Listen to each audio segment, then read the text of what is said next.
The next day, Pram only practiced with an ordinary sword, while Romantica was very skilled with the given exercise. Suddenly, Desire realized something that made him approach Romantica, making her embarrassed because Desire remembered that he had previously given her something from a noble family. Desire then went to Pram, saying that he wanted to check his sword to confirm something. However, Pram apologized to Desire because he had sold the sword yesterday. They both went to where Pram sold the sword, which was a very familiar place for Desire, as before reversing time, he often went there to shop.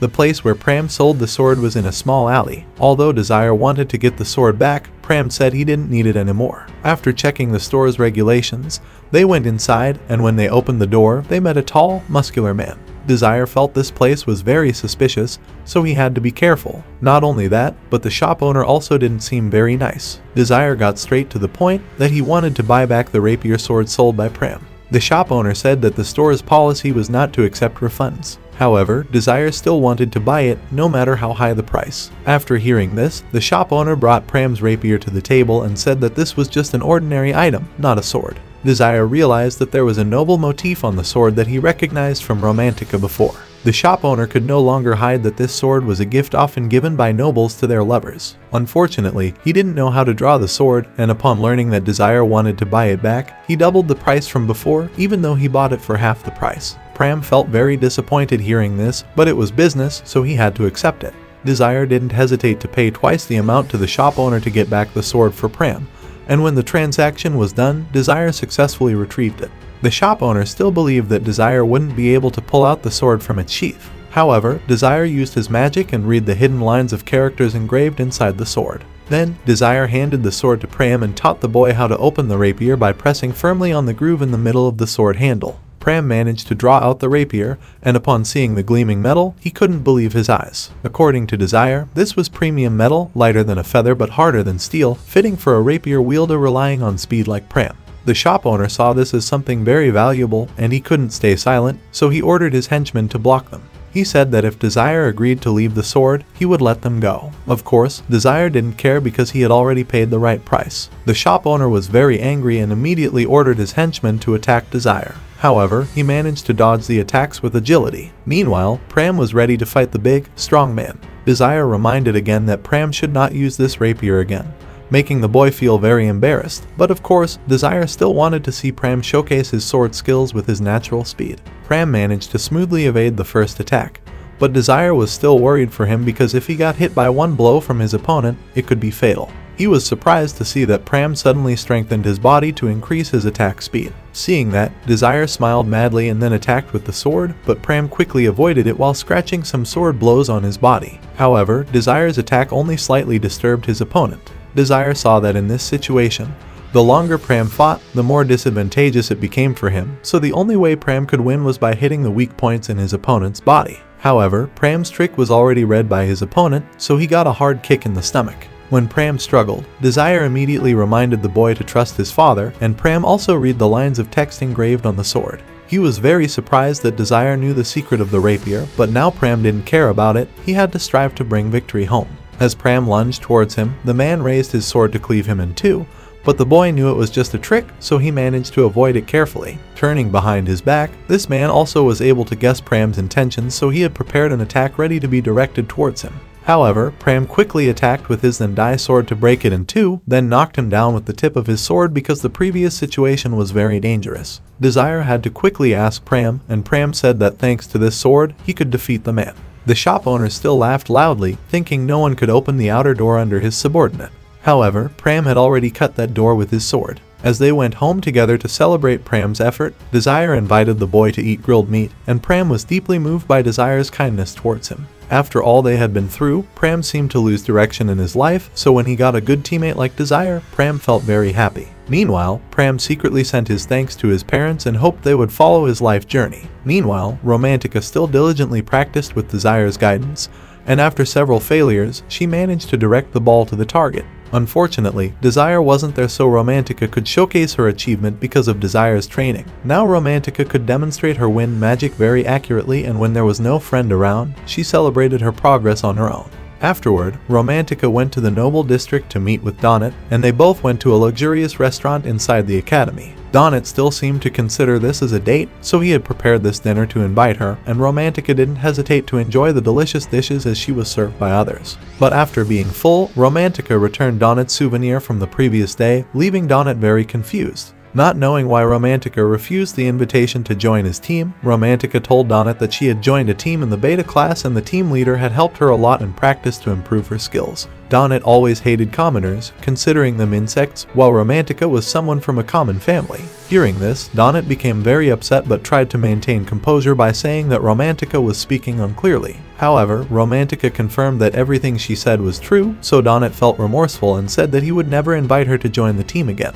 Meanwhile, Romantica revealed that her team planned to advance to the Alpha class, so Donnet vowed to destroy her team without leaving a single one. Before leaving, Romantica also thanked Donnet for the meal, which made him even angry. It turns out that in the past, Donnet's father had been treated unfairly by commoners, and after witnessing his father's death, he grew to hate them even more. This grudge had burned within him, and Donnet would never forgive them. The next morning, the upgrade level match for their Desire group took place within the imaginary world, and they managed to defeat many opponents in the preliminary rounds, continuously climbing the ranks. Thanks to these preliminary rounds, Desire's team cooperation skills improved rapidly, and soon after, they reached the top rank in the competition. Desire also thought that from now on, it was a real war. The teacher also seemed very pleased because the Desire team was performing well, but he also hoped that Desire should be careful because now there would be many people targeting his team. Meanwhile, the professor from the Alpha class was angry when Desire's team entered the top position, and since then, he had never accepted anyone from outside the Alpha class. Therefore, he ordered the Blue Moon team from the Alpha class to find a way to stop Desire from being able to give a single title to their team.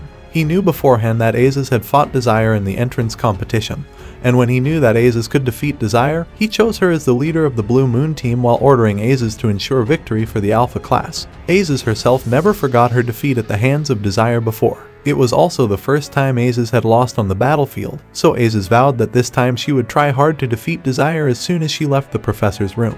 Later, Aces met with the red-haired teenager along with Donnet, as Donnet had business with Romantica, so he wanted to settle the matter with her. Meanwhile, Payan also wanted to find Pram to settle the score from the previous battle with Desire. Although knowing that personal grudges could fully affect the team's chances of winning, Aces' leader allowed them to act freely because Aces herself also wanted to find Desire to defeat him. Today, Desire team continued to diligently train in preparation for the official stage, and he brought them both to the school library. There, Desire took out a stack of history books for them to study, and when Romantica felt confused, Desire explained that the official stage would take place in the imaginary world prepared by the school. There, many historical events would be reconstructed, and if they could stop these events, the imaginary world would be completed. Initially, Romantica and Pram were very surprised because they thought they had to study all the books in the library, but Desire, as a time traveler, knew exactly what would happen in the imaginary world, so he only chose a few necessary books. While Desire was busy reading books, Romantica and Pram were not focused at all.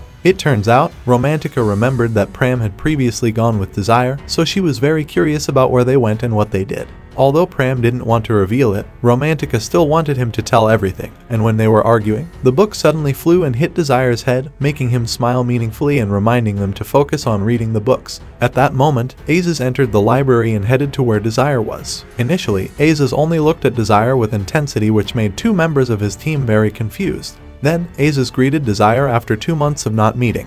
Desire knew that Aces had joined the strongest team in the school called Blue Moon, and Desire also suspected that his purpose for coming here was to declare war. Upon hearing it, Aces was somewhat surprised that Desire understood him so well, and he also apologized to Desire for previously showing disdain towards him. However, this time Aces would use all his abilities to destroy Desire on the battlefield.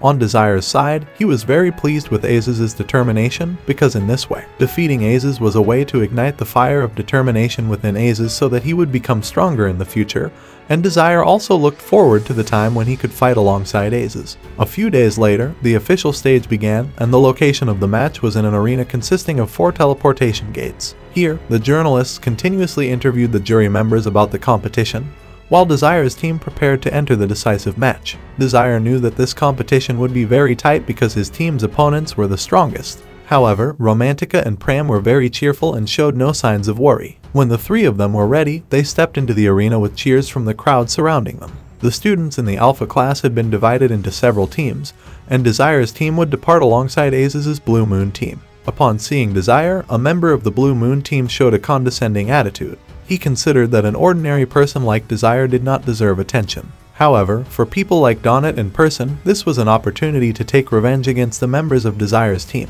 According to the Academy's rules, the 9 people who stood at the top of the competition would earn the title of single ranker. Desire understood that to earn this title, his team had to defeat everyone here or complete the Shadow World. Soon after, the participants stepped through the teleportation portal to enter the Shadow World. Before entering, Desire encouraged everyone to stay calm because they could do it. After passing through the portal, Desire was transported to a forest. At the same time, the Academy announced over the loudspeakers that the participants' starting positions were determined randomly. Desire was about to search for his 2 teammates when he was suddenly attacked. It turned out that a Blue Moon member had luckily found Desire alone in this forest. When he launched an ice attack against Desire, Desire immediately used fire magic to defend himself. Seeing that Desire was difficult to defeat, he had to use 2 types of water element magic to attack simultaneously. Although Desire was pushed back, he still considered that the Alpha class students only used flashy tricks. However, the earlier magic had surrounded Desire with ice, and he created a tornado to restrain Desire while continuing to attack him.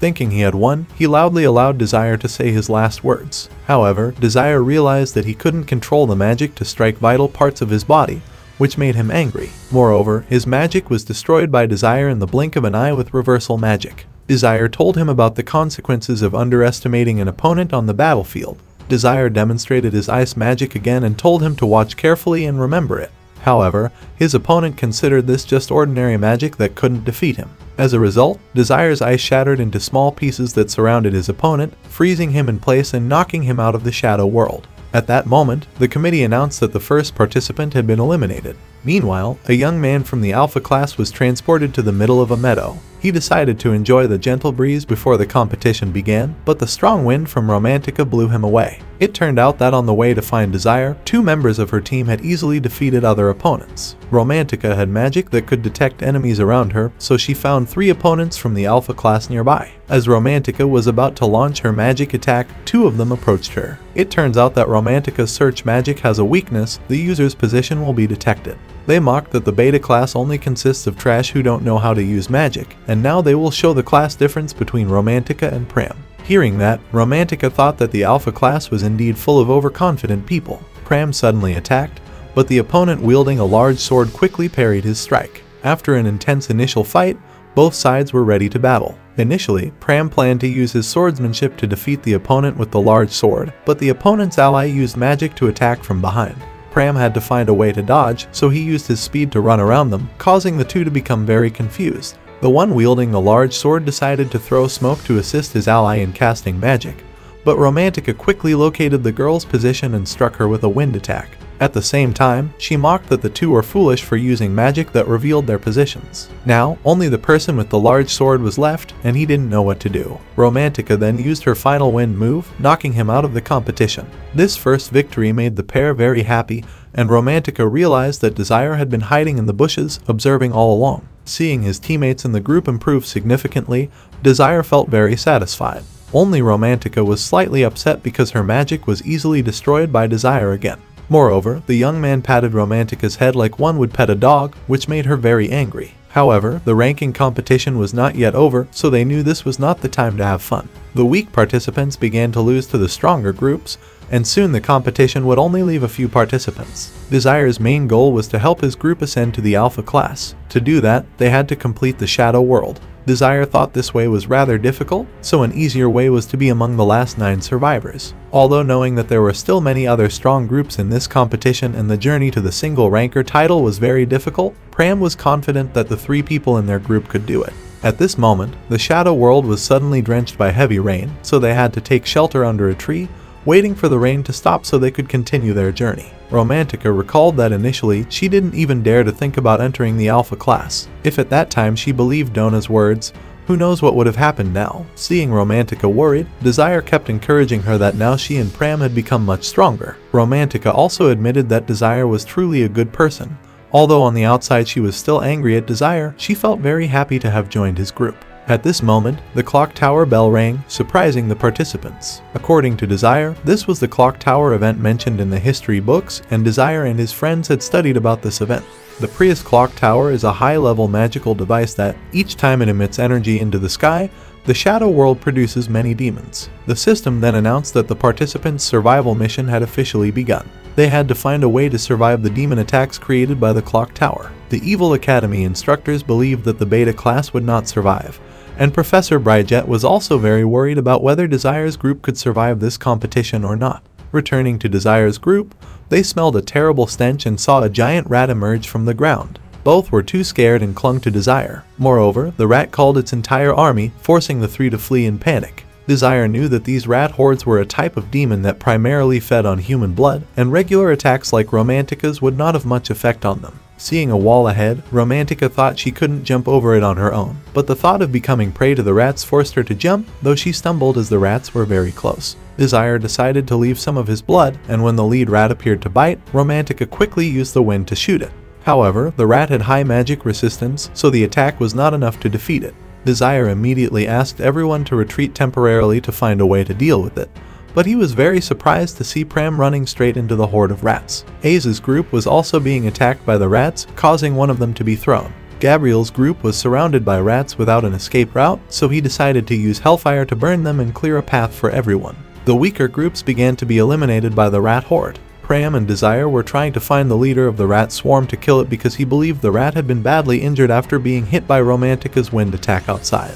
On the other hand, Desire thought Pram was being attacked by the rats, so he was very panicked and couldn't use magic to attack the rats as it would affect Pram. Unexpectedly, Pram managed to defeat the rat horde alone and stab the leader of the rat swarm, killing it instantly. The system immediately announced that the rat had been defeated, but Pram was now exhausted, so Desire brought him near a tree to rest. After asking Romantica to take care of Pram, Desire felt deeply regretful. Just because of a little excitement watching Pram's progress with Romantica, Desire had become too careless, leading Pram to experience such a situation. Desire then recalled his purpose for being here, which was to ensure that in the future, none of his teammates would lose their lives. When Desire returned, Pram had just woken up, so he immediately reminded everyone to move quickly because Desire had found the final destination of this competition, the Prius Clock Tower. Desire also reminded himself not to make any more mistakes. The rain outside was getting heavier, and Aze's team soon arrived in front of the clock tower. They knew that by stopping the clock in the tower, the shadow world would end.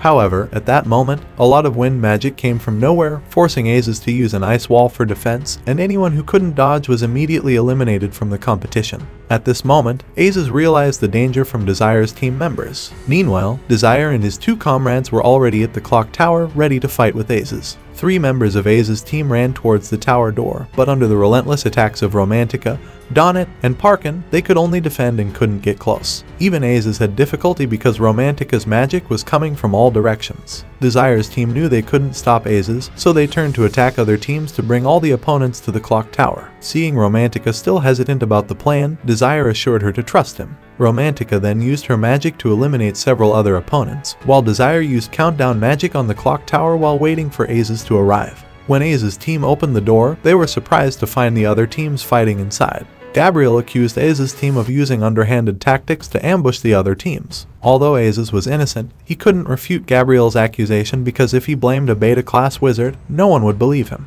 Realizing this was Desire's trick, Aze's didn't want to explain much and immediately advanced to fight Gabriel. Initially, Gabriel used Hellfire magic to burn Aze's, but Aze's quickly circled Gabriel's team and easily defeated 2 of his team members. Realizing Aze's was too strong, Gabriel asked for help from the other teams. However, no matter how many people attacked Aze's, he could still face them all alone. Desire knew that the plan to use Aze's to eliminate other participants had failed because there had been no notification from the system about any eliminated participants. The sound of Aze's footsteps growing closer made them anxious. Shortly thereafter, Aze's and 2 of her companions appeared in front of Desire and informed him that she was merely using her magic to control all the other participants. Aze's never allowed Desire's team to be among the last remaining group. If Desire wanted to earn the title of single ranker, he had to prove it with his abilities. After saying this, Aze's used ice magic to transport herself and Desire to the upper floor, while a battle among the other 4 would take place on the lower floor. Donnet was pleased because it was time to settle his score with Romantica. Although Desire remained seated quietly, Aze's knew that he was not easy to defeat. Desire used his magic to control the stones on the ground to attack Aze's, but she froze the attack with her ice magic. At this moment, Aze's realized that the room had been filled with a countdown spell beforehand. Desire had destroyed an ice block to receive the next attack from below by Pram, along with Person, who was fighting evenly. However, Person suddenly switched to using a headbutt attack, pushing Pram back. Of course, Pram showed no fear towards someone as low as Person, using his speed and sword skills to demonstrate the difference in their levels. Despite launching numerous sword attacks, Person couldn't touch Pram. He realized that Pram had completely changed and was no longer weak as he had been in their last training. Now, Pram even used his legs to attack, making Person feel utterly hopeless. Person couldn't understand how Pram had become so strong in such a short time, but Pram did not answer and instead stuck out his tongue, mocking Person and making him unbearably angry. Unlike Pram, Romantica faced many difficulties while fighting Donnet. After using continuous attack magic, Romantica was nearly out of mana. Fortunately, at that moment, Aziz's ice block had shattered, obstructing Donnet's view. Seizing this opportunity, Romantica attacked Donnet, catching him off guard, and her long-range wind magic forced Donnet to struggle to defend himself. Donnet knew that if he fought in this situation,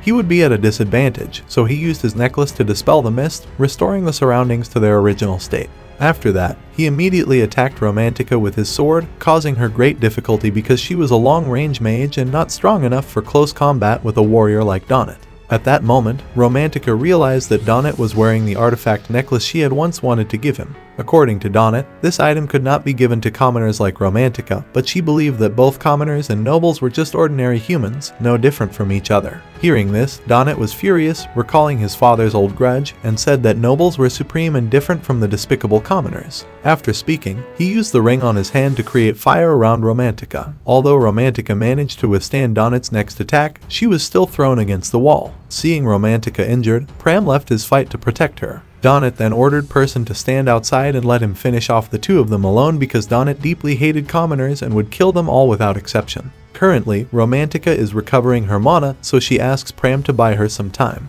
Pram then advances with his sword to fight Donnet. Using magic from his amulet, Donnet manages to trap Pram in stone and intends to eliminate Romantica first. However, Pram escapes just in time and uses his sword to cut Donnet's amulet, injuring Donnet's face. Despite being at a disadvantage, Donnet refuses to let Person join the fight. On the other hand, Romantica realizes that Donnet's target is her life, and with her mana almost depleted, she feels like a burden to Pram. However, Pram refuses because he wants all three team members to achieve the single ranker title without anyone missing.